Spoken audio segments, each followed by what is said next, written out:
My name is Simon Scott Nelson. I'm fortunate enough to be CEO and co-founder of Wellity Global, which is a leading solution for workplace well-being. I genuinely can't believe the people that we've got on this morning. It's fantastic. So there is a wealth of knowledge and experience, far more experience than me. We set up Wellity Global to really find solutions, and by doing that, we collaborate with the best people in the world. That's why you're here. So we want to hear your opinions today and your discussion, and really open this to the floor. So thank you all for being here. The topic for Roundtable 5 is who is responsible for suicide prevention in the workplace. I asked the question, as Simon's laid out. I gave three options: frontline managers, HR, or HSC, health and safety. And just going through the votes this morning, we had a total of 36 votes coming in, 64% overwhelming frontline managers. Now, that in itself begs a major question. How would a frontline manager cope with an employee, team member, who's got suicidal thoughts? Because in my experience, and I'm 51, and I've worked for a lot of bosses around the world, none of them were ever capable of having that type of conversation. So I start the conversation off that way, throw it back at you guys, but that's the data I've got, and I always like to talk about data. That's actually where the problem is. If those people haven't, if you don't think, for example, they're equipped with the right skills to be able to deal with that, not necessarily take on the whole responsibility, but everyone really should take a responsibility in being aware of the signs, checking out on their colleagues, especially if they're leading a team of people. Perhaps some senior leadership find it very hard to talk about. It's such a sensitive subject. And when anyone finds any subject hard to talk about, we sort of walk away from it and we say, well, especially in today's society, maybe I don't want to get the wording wrong. Maybe I might instigate something. Maybe I might trigger. So do you know what? I think I'll leave it all alone. Do you think we need to start a lot earlier with onboarding into organizations? I mean, what if there is a culture of I'd rather just not mention it? My background, I did 20 years in corporate before 2008 and the financial crash, and I was in corporate banking for 10 years. And that world hasn't changed. There's no culpability, there's no accountability, there's no ownership, and it is about risk rather than reward. And that's what corporate always looked at. How big a picture is this now? What's happened over an increase, perhaps over the last 18 months? I mean, what are we dealing with? I think that we don't have enough information to know what we're dealing with is my thoughts. I think that we're still, very much in the early stages of finding out just how this has affected people and where we are within that picture.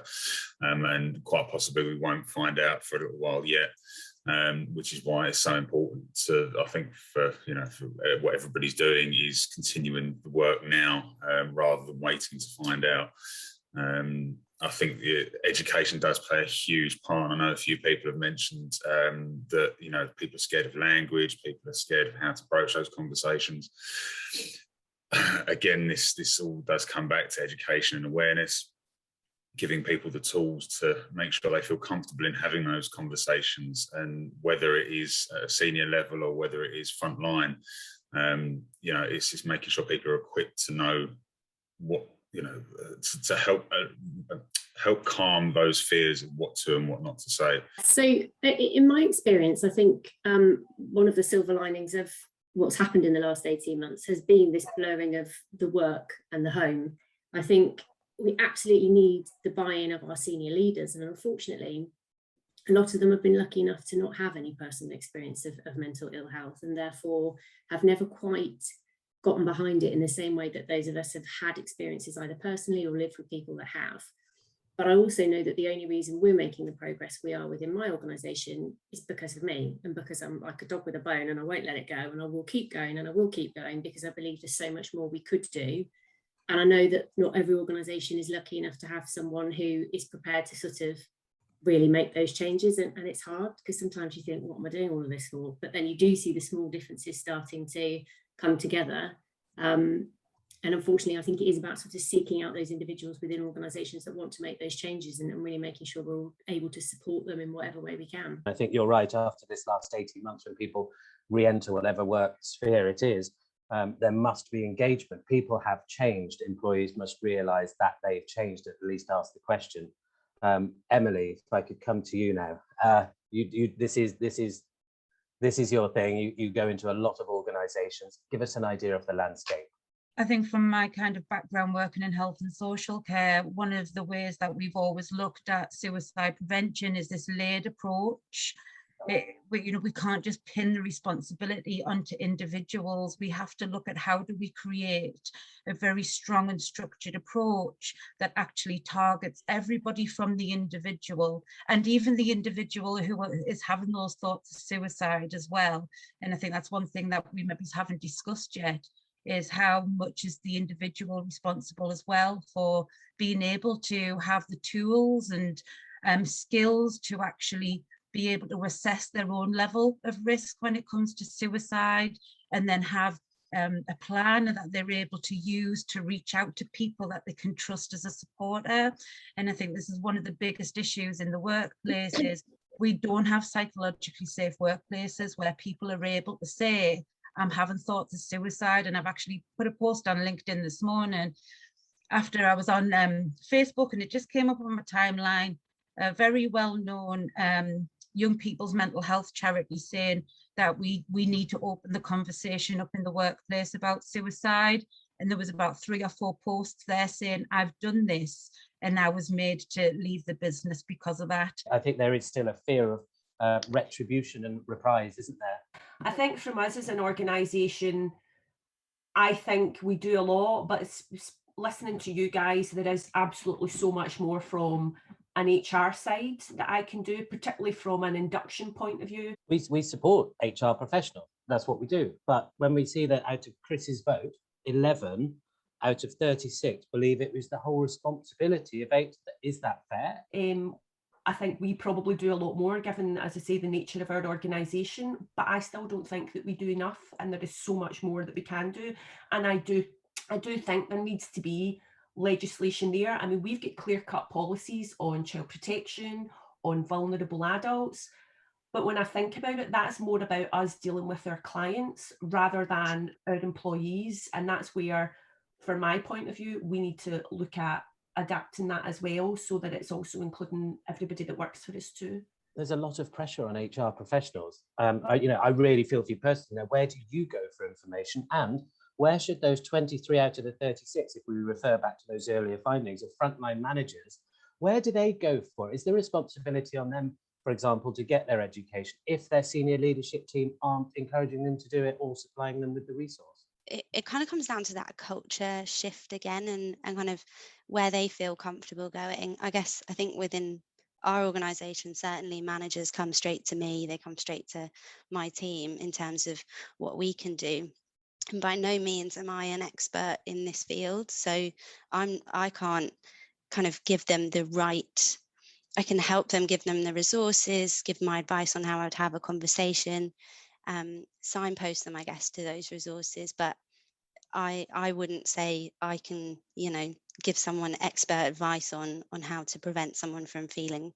So yeah, that's something that we've faced with going into organizations and trying to support them. So what we offer is, apart from direct access for individuals, we discovered this from our work with organizations, we have access for a manager that has encountered somebody with a problem, so that they can ask for advice from our counselors directly. So therefore that makes it much easier for them and gives them a little bit of confidence that if they do encounter somebody in crisis, they can access the information themselves immediately, or pass them on, sort of be able to sort of do it that way. Can you actually prevent suicide in the workplace? So I think organisations do have a responsibility to do what they can to make that a less likely outcome.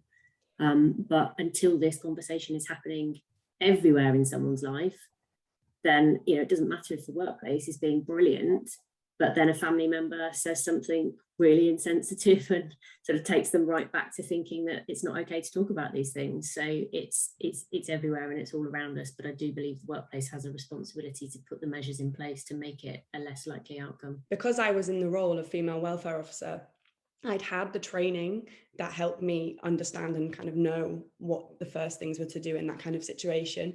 But I think if I hadn't have had that, I probably would have panicked.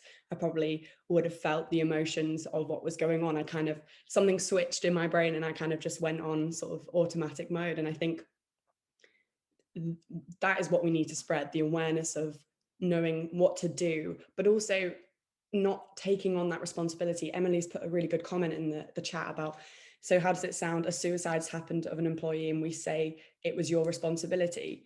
And actually, it shouldn't be an individual person's responsibility or a team's responsibility, because at the end of the day, it's such an individual thing that no one can really ever understand what's going on and prevent it. But as long as we're all aware of what to do in that situation and how to look out for signs, and just being kind of, aware is the biggest word to use, I guess. I think it's not about a personal responsibility, because then that leads to, you know, guilt and all of that kind of emotion. And that's not really fair, because at the end of the day, like I said, it is an individual thing. So it's definitely being aware of the signs and what to do initially, and whether to just go to somebody else if you're not sure. Around the language to use about responsible sharing of personal stories.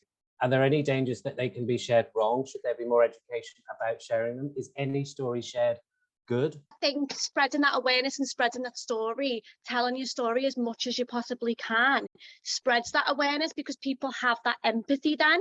However, I've seen it so many times where people are sharing their stories, or they're sharing their stories of their attempts of suicide, and they are putting in methods of suicide and the language associated to it. So there's various like different words and stuff like that that's really triggering, like Emily's just said in the chat.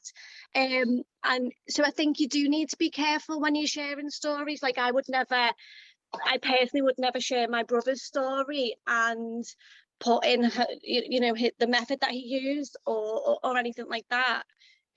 Just because it can be so triggering. I know I get triggered when I see people using certain language and using certain phrases and stuff. It triggers me, you know. So I think we do need to be careful when we are sharing stories. I had a reasonable LinkedIn presence at that stage, but I was very conscious that what people didn't want to hear was continually me saying, I've lost my son to suicide. I do see, and I've got to be very careful how I say this, sometimes the emphasis on the person and what they've been through. And I appreciate they're probably still very vulnerable as well.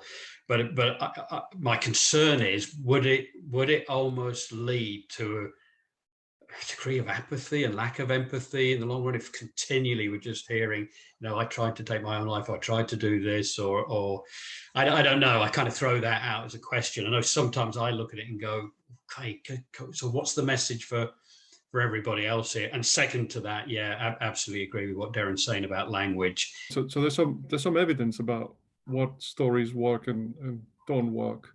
So we know that, for example, when there's been a celebrity suicide, that can be pretty bad. That can actually increase the risk for, so the media has a responsibility there on because it can be glamorized, and it can actually trigger some people to actually act. We also know that stories from people that have survived an attempt can be actually very, very helpful, and there is data to back this up, that they will prevent deaths by sharing that story about, I was in this very, very difficult situation and I came through it, and now my life is like this. That kind of a story is actually very powerful. Who is responsible for suicide prevention in the workplace? I think the organization is responsible for providing training, for providing resources, for providing good signposting, and for providing a safe environment, and everybody else is responsible to look after one another. I'll leave you with this one thought as an avid tennis fan. Listening to Jim Courier talk the other night about the increased security at the US Open. The 20-year anniversary of 9/11 is on Saturday. The women's finals is on Saturday. Right now, to get into Arthur Ashe Stadium, you have to go through so much security, it's frightening. And you've got armed guards with submachine guns standing there taking your pulse and scanning you and God knows what else just to get inside and watch a tennis match. I think about crisis management and how that adapts to acts of terrorism. And then I think about crisis management and how that adapts to acts of suicide. and there is way too much of a gap. So if organizations could just spend 1/10 of the time focusing on suicide prevention as they do on acts of terrorism when it comes to crisis management, we might be getting somewhere.